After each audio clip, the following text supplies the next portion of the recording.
అసలు థైరాయిడ్ ఏం పని చేస్తుంది మన బాడీలో? థైరాయిడ్ గురించి అంత ఇంపార్టెన్స్ ఎందుకు ఇస్తున్నాం అందరము? ముఖ్యంగా ప్రెగ్నెంట్ లేడీస్లో ఖచ్చితంగా థైరాయిడ్ టెస్ట్ చేస్తాం కదా. ఎందుకంటే బాడీ మొత్తం ఉన్న మెటబాలిజమ్స్ అన్నింటికి థైరాయిడ్ హార్మోన్ చాలా ముఖ్యం, బేస్ లాగా అన్నమాట. ఇప్పుడు కడుపుతో ఉన్నప్పుడు కడుపులో ఉన్న బేబీకి కూడా థైరాయిడ్ అవసరం కదా, బేబీ ఎదుగుదలకు కానీ దేనికైనా కానీ. మరి బేబీ తయారు చేసుకోగలదా?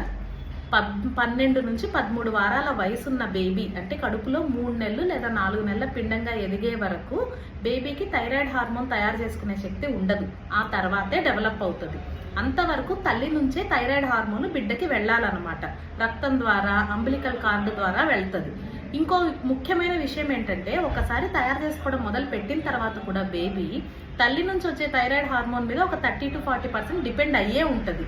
అందువల్లనే మనము కడుపుతో ఉన్నప్పుడు థైరాయిడ్ కరెక్ట్గా చెక్ చేసుకోవాలి. ఒకవేళ TSH లెవెల్స్ ఎక్కువ తక్కువ ఉన్నాయి అంటే కాంపెన్సేటరీగా మందులు వాడాలమ్మా. చాలా మందికి ఏమవుతుందంటే, ప్రెగ్నెంట్గా ఉన్నప్పుడు మాత్రమే థైరాయిడ్ సమస్య వచ్చి ఆ తర్వాత తగ్గిపోతూ ఉంటుంది. కంటిన్యూగా థైరాయిడ్ ఆ తర్వాత కూడా ఉన్నవాళ్ళు 1% 2% మాత్రమే ఉంటారు. భయపడాల్సిందేమీ లేదు. థైరాయిడ్ కరెక్ట్గా మనం మెడిసిన్స్ వాడుకున్నామంటే ఇది పెద్ద ఇష్యూ ఏమీ కాదనమాట.